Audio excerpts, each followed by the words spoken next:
Good morning. My name is Abaseh Mirvali, and I'm joined here today by my friend Juan Verme and colleague Tanya Barson. And we are going to be talking about Peru this morning, and this is very much a conversation. It's not going to be any one of us giving a lecture on any one aspect of culture or the cultural atmosphere in Peru, but having a dialogue. I just wanted to start by saying that as we are in Miami, and our Basel Miami does have a heavier focus on Latin America, and traditionally the centers that everyone is focusing on is Mexico and Brazil. But interestingly, what is happening more and more with this world that's becoming more global is that growth is happening in many different cities. And actually, not only economically, Lima is the second city behind Istanbul to have a tremendous growth rate of about 8%, and it's been consistent for a long while now, which then in so translates into other sectors, and that includes culture, a support of cultural programs. But we wanted to look to Lima because of this change and this evolution, this progress, this rebirth, as Juan Carlos was mentioning yesterday, but also because my experience of living 7 years in Mexico, both Tanya and I have been institutional people. We have a certain perspective on how work is often done to nurture the production of contemporary art or art in general, and in talking to Juan Carlos and to some of the artists, we noticed that there were some unique circumstances around how they've been doing it in Lima. So today we wanted to explore some of those the differences and how that has been working out. Peru has also probably been more focused on because the Nobel laureate this year is Mario Vargas Llosa. And I think last year the Golden Bear in Berlin went to a Peruvian movie, The Milk of Sorrow. So now that you will have participated in a conversation on Peru, you're probably going to want to visit very soon, and no better time because next year is the 100 years? 100 years of, discovery of Machu Picchu by Jaramillo. So we can do that. So we're promoting tourism as well. So I wanted to start a little bit with Juan Carlos, and Tanya, feel free to jump in other than when I poke you. And Juan Carlos felt that we should first start out talking a little bit about the past and creating a historical context in our conversation. And the first part of the conversation will very much center around the Museum of Art Mali. And Juan Carlos is the president of the board at Mali, and how Mali and the museum has been the catalyst for this growth and for this new kind of rebirth. And then we are going to talk about the other centers of production inside the country and abroad, because many of the Peruvian artists today that we all are familiar with are living actually abroad. And then we're going to look to the future and what it brings for us as a continent, working together to have people know the artists and the production that is coming out of the region. So Juan Carlos, thank you. Thank you, Abaseh. I want to thank you and thank the people of Art Basel for inviting us, and thank you everybody for coming on such a beautiful day. We must all be lunatics, I think, to be inside closed spaces on such a beautiful day like today.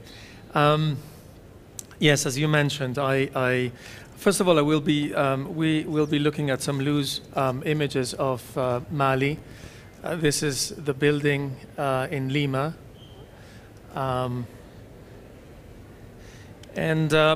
As you mentioned, Abaseh, I definitely want to start talking or referring to the past in Peru. the immediate past, I should say, as I'm referring to the years, to the decades 70s, 80s, and early 90s, which were like very, very difficult times for Peru. I remember I went back to Peru in 1988, and what I found was a failed state. I found a society in chaos and in despair.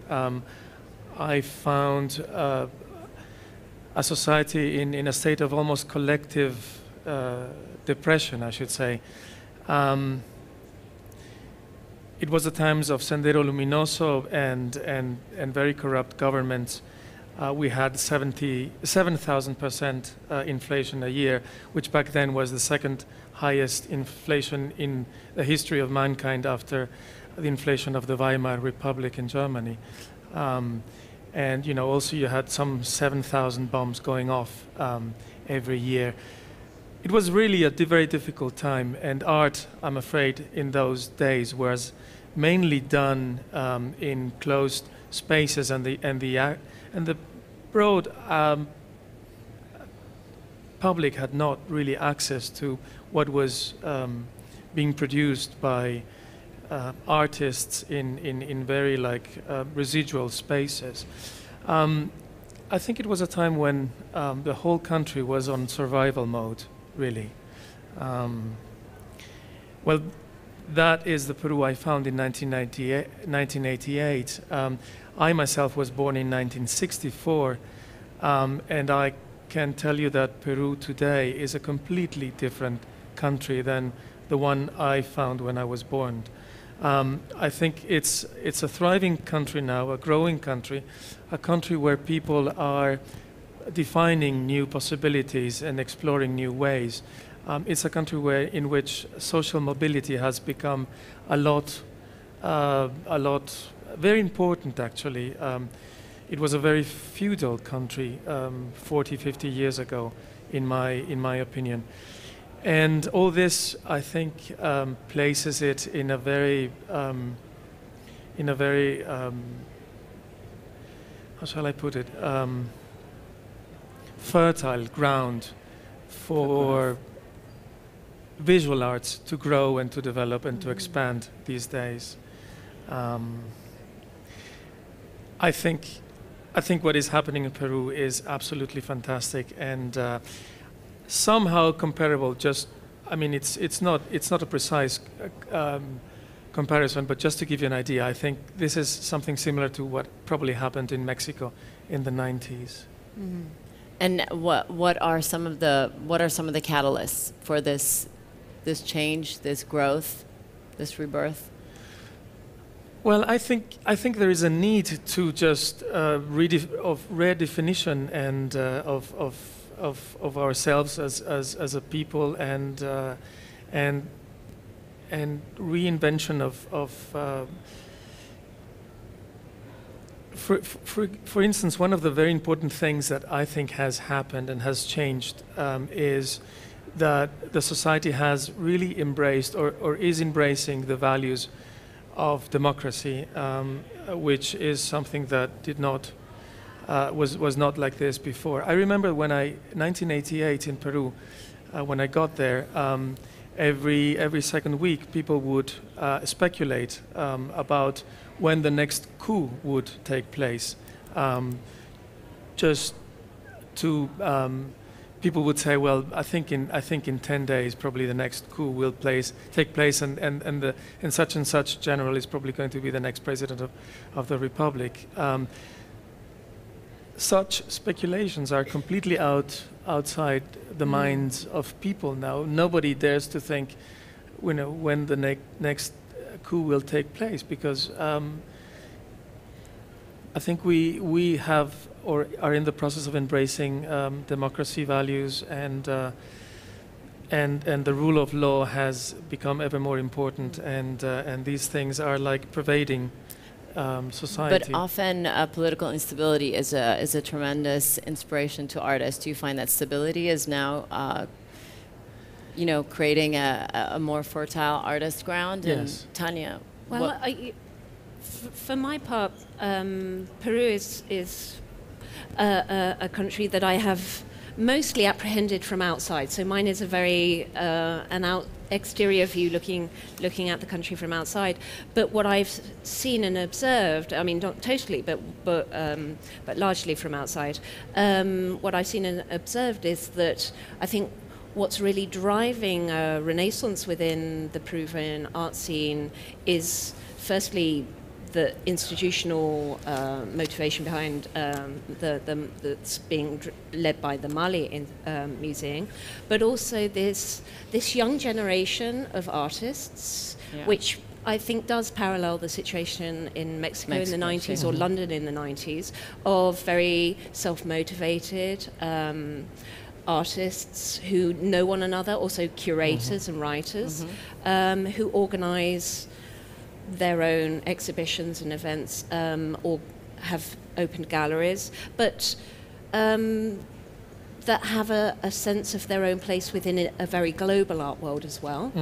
Very knowing about the broader art world, and who I think benefit from a period of sustained stability within Peru. Not that there aren't, I'm sure, ongoing social tensions, but they're within a broadly democratic framework. So I think this is a generation post, I guess, the period that Juan Carlos is talking about, of his return to Peru, where the political system has become more structured and maybe stable.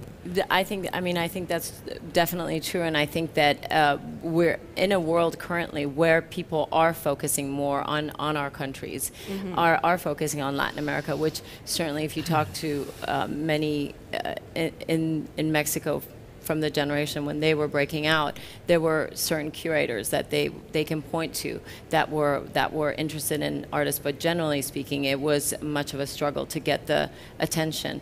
But can you talk a little bit about what you have done at Mali and how Mali has played this role? Two important things happened. I remember when you all were looking for your chief curator, the fact that you did an international search. Can you tell us how that influenced, and what kind of programming are you doing that in some way is spurring this growth? I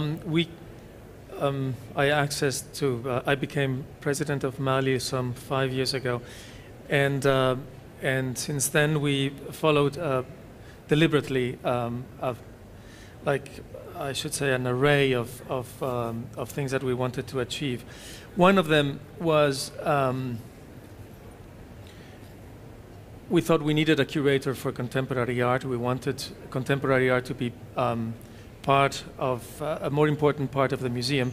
This is a museum that has a collection of 11,000 pieces that encompasses all the history of arts in Peru from 3,500 years ago to today, through all the media and.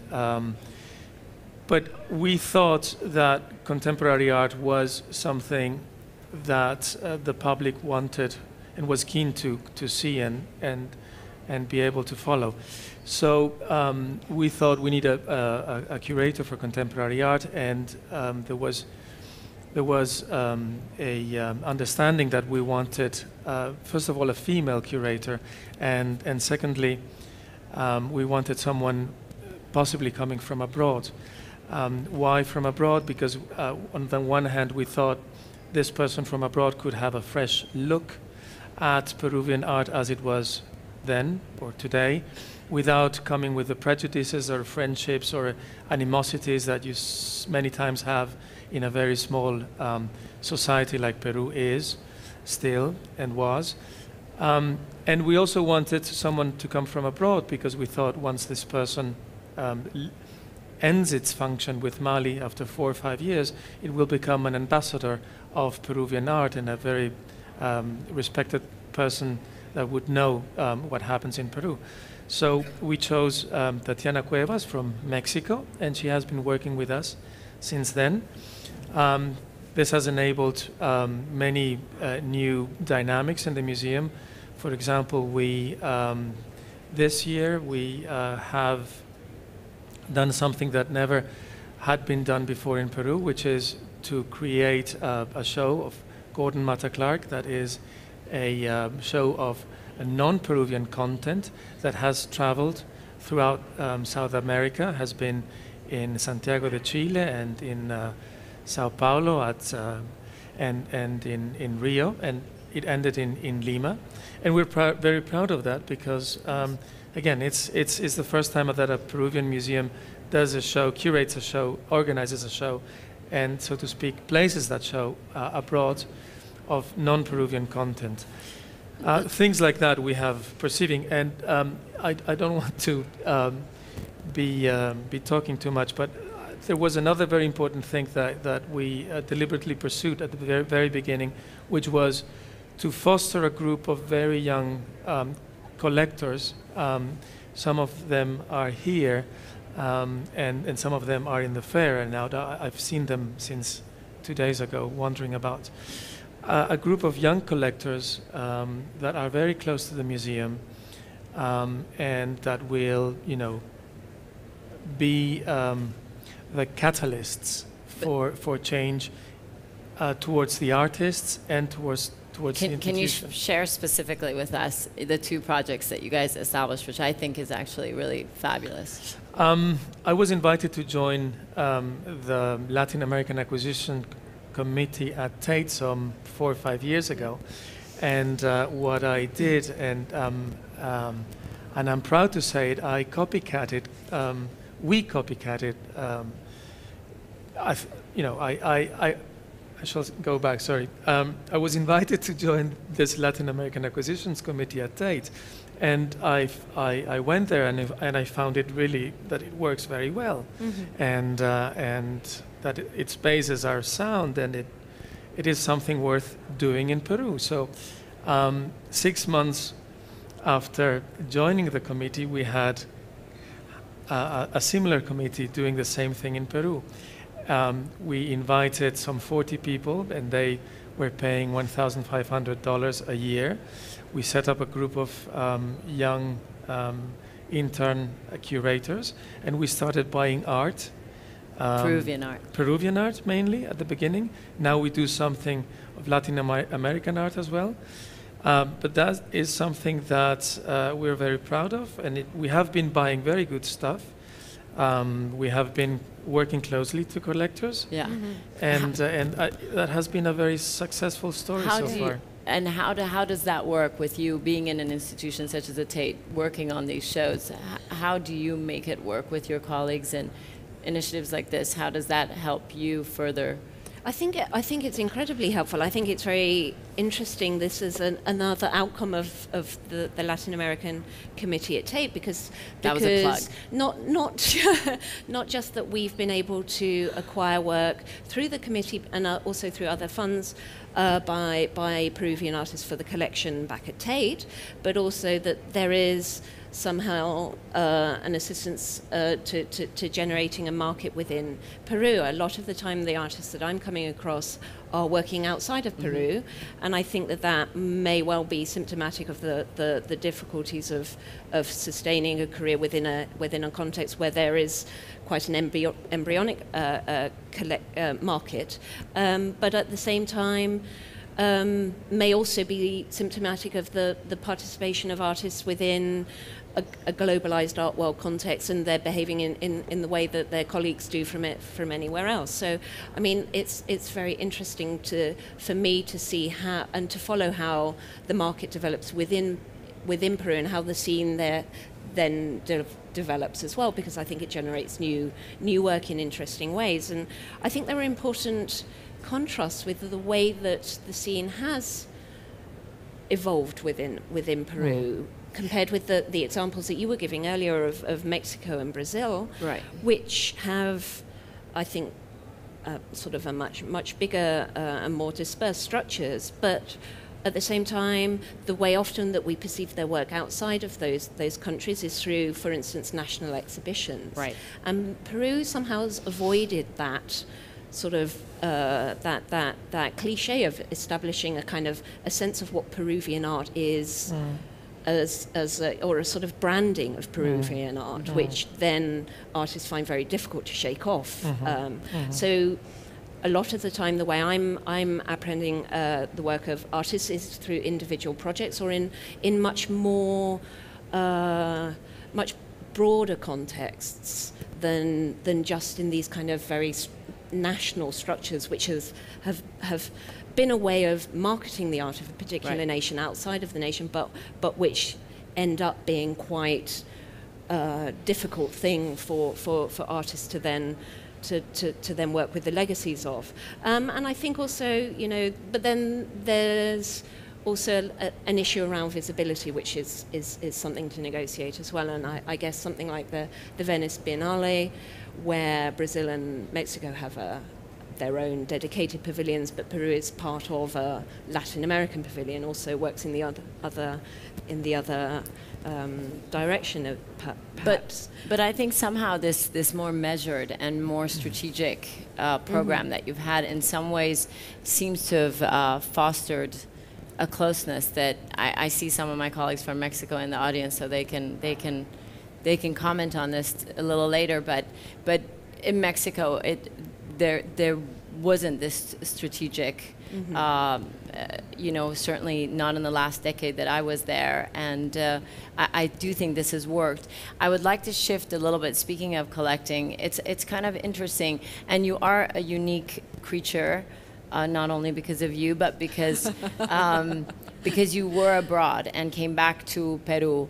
But your collecting style, I mean, how did your taste start? What was your first piece that you bought? And do you buy a lot of Peruvian art for yourself, and do you do that because you're supporting the production, or is that what speaks to you? How has your development as a collector kind of influenced everything that you're doing as a mecena, as a philanthropist, or as a promoter?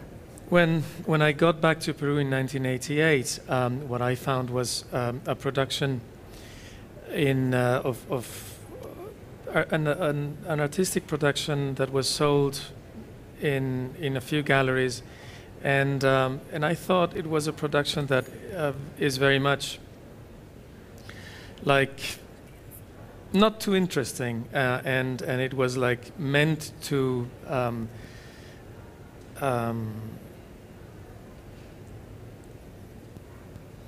how do you say? I don't get the word, but to please the public's taste, and I thought, and I started looking for younger artists that I thought were like more interesting, and yes, I started buying art from them because I thought they needed a chance, and in fact I remember being one of the first buyers of many people that have made or are making a wonderful career now, such as Fernando Brais or even José Carlos Martinat and others. Yes, I think these people needed like a space and also some support, and that's what I did. Yeah. What was your first piece? When I came back to Peru, I was already a collector without wanting it. Okay. I had bought my first two pieces when I finished my school in Switzerland and went to university in Zurich. My mother gave me some money to buy a couple of furniture pieces to have a bed and a table and so on, a chair at home. And with half that money, I went and bought two wonderful, what I thought was then two wonderful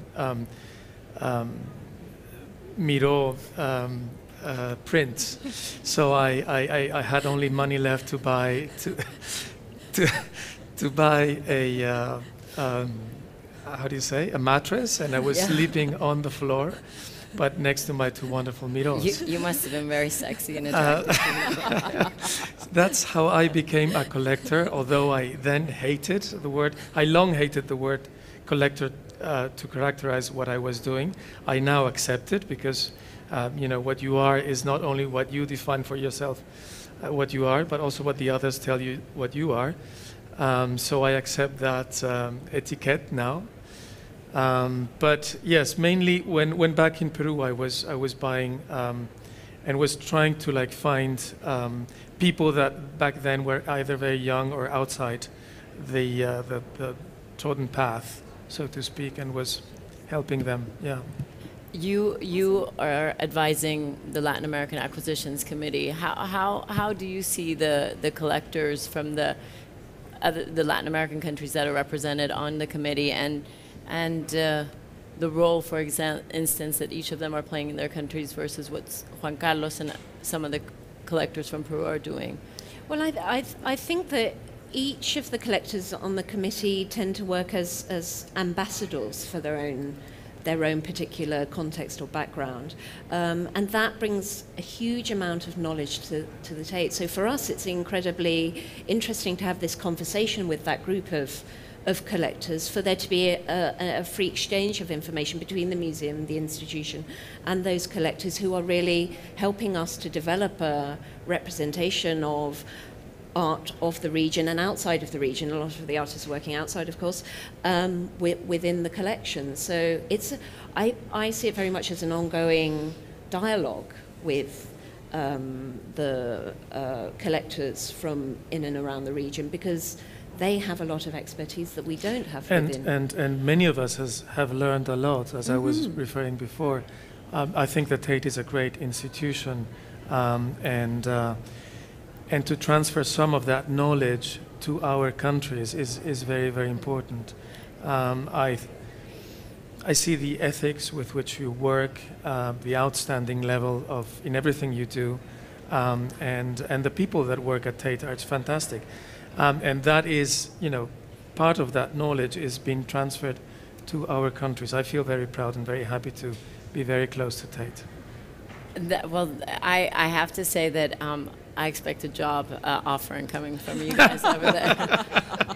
You organized all this to come to this, right? Yeah. I thought we were talking about Peru, but it turned out to be the Tate, the Brits, right. again. I'm not hijacking this. Again, in America, no less.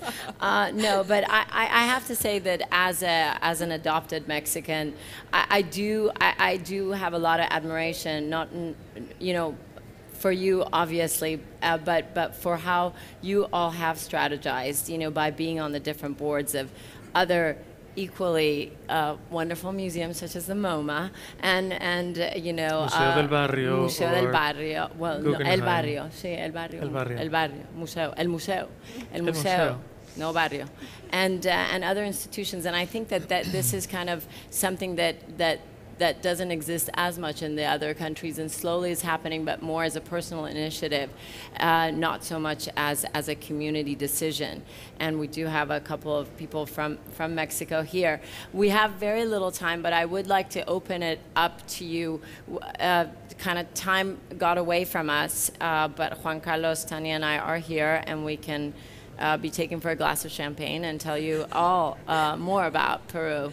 But do you have any questions, and are there any thoughts that you want to share, given that we could have kept on speaking, and then we can turn it over to you if you have any specific questions. Just by the way, the images that you have been looking at is what Mali has been buying in the recent past, in the past 4 to 5 years. And when is the next stage, then the next inaugural component? I thought we, as far as infrastructure goes, we have opened the first floor of that amazing building in April this year. April 2011, we should be opening the second floor, which will host the permanent collection. And we are all invited. And we're all invited to come to Peru for that opening. In 2011. Any questions? Boris. That's a difficult one. I know. We're not simultaneous translating you. No. I'm just curious. What plans do you have for exhibitions at Mali, and how do you overcome Peru perhaps being a bit far away from the circuit, from the art circuit, and being able to bring important works into Peru? Have you been able to bring important work for the Peruvian audience too? to see? The question is whether we have been able to bring Yes, artists yes, from like abroad. I understand And you're given doing a your very. distance, what are you doing to make How it do more you accessible? manage to negotiate with other institutions, perhaps Yes. other collections in the Yeah. world, to bring important material, important artwork into Peru? Yes, thank you. It's a very, very important question. In fact, we actually do bring shows from abroad, or we do bring artists from abroad to work in Peru. Many times and financing these shows is always critical for us. Is something that we obtain, but with a lot of work, because we are a foundation, and we don't get any money from the state or from any. We just have to earn our own money each day. What we do is that we find either private people in Peru, private individuals in Peru, or companies in Peru that are willing to finance a show depending on their interests. We also have in the past found friends abroad, like the Terra Foundation, for example, who has managed to finance shows like the Albers show or the Gordon Matta Clark show, partially. Some other times we have worked, for example, like with Icon Gallery, and they have been very generous, helping to locate eventual donors abroad. It's a whole array of people and doors that we have to knock, and somehow we manage it. And something that we're also very proud is that we work with other institutions in Peru, trying to share those costs or either those interests. I'm thinking now of the Cornelia Parker exhibition that we did in Lima. I knew Cornelia and her husband, Jeff Macmillan, both live in London, and I organized. I talked to the group La Culpable in Lima, which is a group of young artists running their own space. And I say, why don't you, Cornelia is coming to Lima, is going to have a show at Mali, why don't you organize a show for Jeff? And indeed, Jeff had his own show in Lima, and also to avoid costs, say Jeff and Cornelia and their daughter were staying at my house. And that's how we all manage to get these things done. We also, and just briefly want to finish your question, we are more and more engaged with other institutions in Latin America, trying to create a sort of chain of similar museums, akin museums in Mexico, in Brazil, in Argentina, in Bogota, and in Chile. And I hope with time we will get to do more shows together and to split costs, which is very important. In these 5 years, have you been able to change the perception of the museum, perhaps from Europe and the US, being a faraway museum? So they basic things like the conditions of the museum itself. So the collections will loan you important pieces because they have the assurance that the museum has the right, even insurance or the conditions itself for the artwork, which I imagine is very difficult. Yes. For example, yes, right now we are working with the Houston Museum to get the Cruz Diez show down to Lima. And we have some other important shows being lent to the museum. And yes, we have fortunately been able to gain some trust from other museums and other institutions. Yes. Juan Carlos claims that Lima, and I support him, that it's going to be a hub. We're all going to be stopping over in Lima en route to other destinations. So. Yes. Any other questions? One last question. Oh. Yeah, I would like to know if the Peruvian artists you refer to, do they actually live in Peru? And whether that matters that they live in Peru? And if not, what can you do to make them kind of connect or come back or stay in Peru? This is a question that I would like to share with you. Just maybe briefly said that one of the reasons that we were so keen in developing and reinventing the museum at the very beginning was that we wanted to become a platform specifically for those artists that had left Peru and they were producing outside Peru, many of them in Berlin, where you live. And Munich. Sorry. Berlin is next door. And it was very important for us to be able to show what they were doing abroad, to show that in Peru, so that Peruvians, especially the young public, would be able to see what these young artists, Peruvian emigrants, were doing abroad. Mm-hmm. I think it's, I referred to this very briefly earlier, that there are a number of Peruvian artists working outside, or in fact, both in Peru and outside. So they're in Mexico, the US, London, Berlin.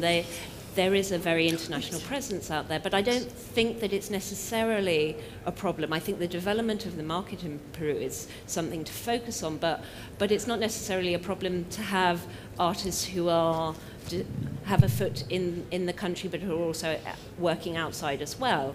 I think that's part and parcel of the way that artists work today, and certainly many British artists work in Britain and somewhere else. So I think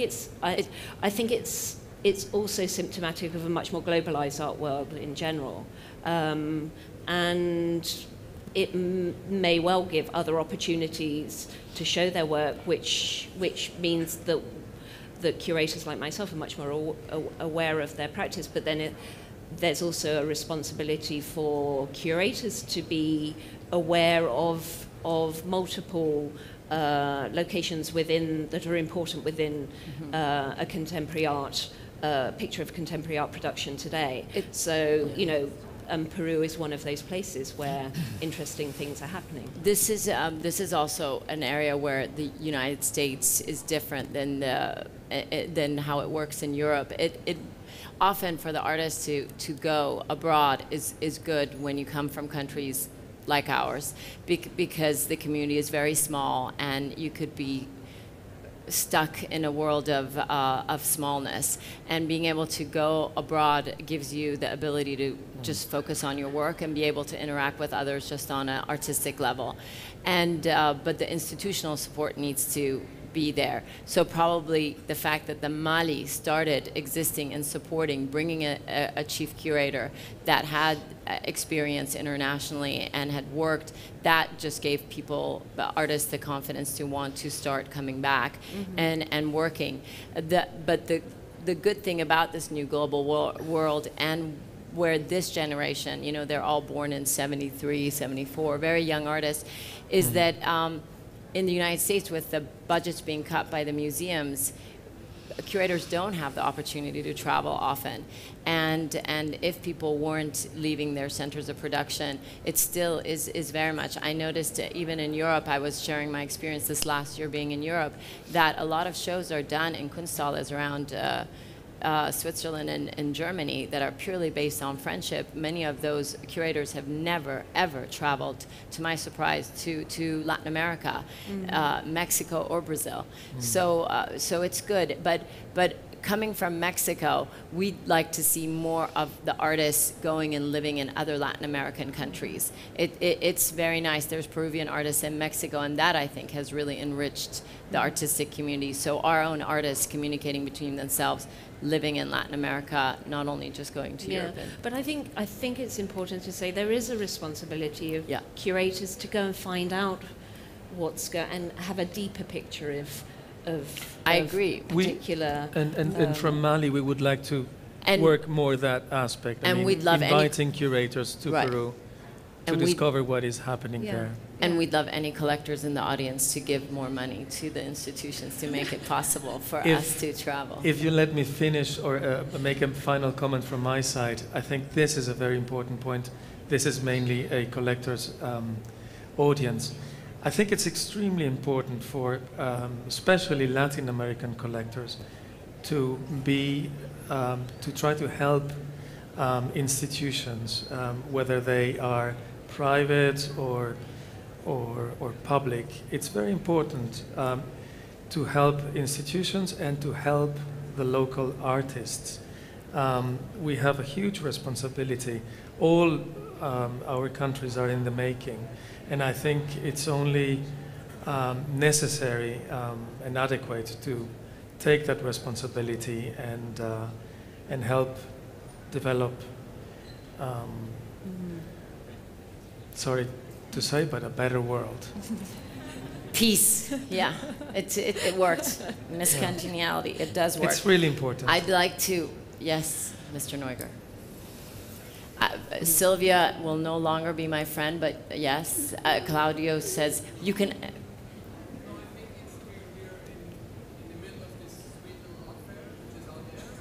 Sweet, okay.